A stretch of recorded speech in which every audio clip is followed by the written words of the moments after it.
Hello again, my Korean friends. In my last video, I talked about the difference between most and most of. We use most for general groups, and we use most of for subgroups or groups within groups. And when we use most of, there are two main types of sentences: most of possessive and most of the plus specific details. Today, I want to talk about some other possible sentences using most of. Maybe not all of them, but most of them. Last time I said most of plus noun is usually wrong. Usually, not always. We can use most of with the name of a specific thing, such as a place, a building, a movie, or a book. Most of Korea is mountainous.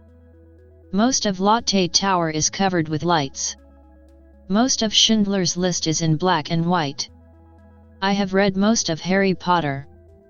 We can also use most of with object pronouns. Most of us, most of them, most of you, most of it. The same is true for demonstrative pronouns.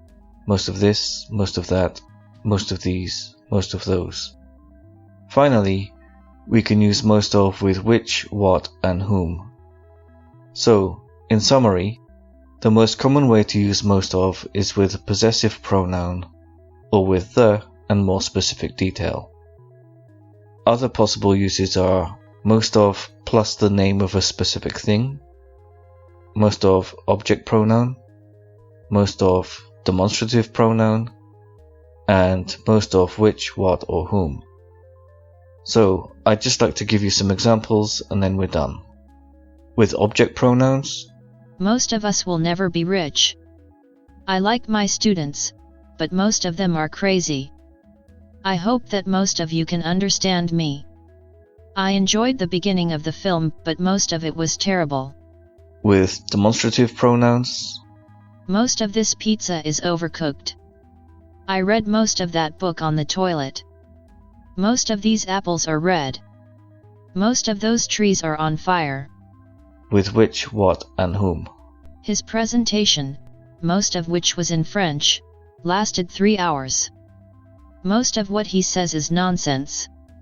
Nurses, most of whom are poorly paid, do a great job. Okay, now try this quiz to practice and I'll see you next time. Bye.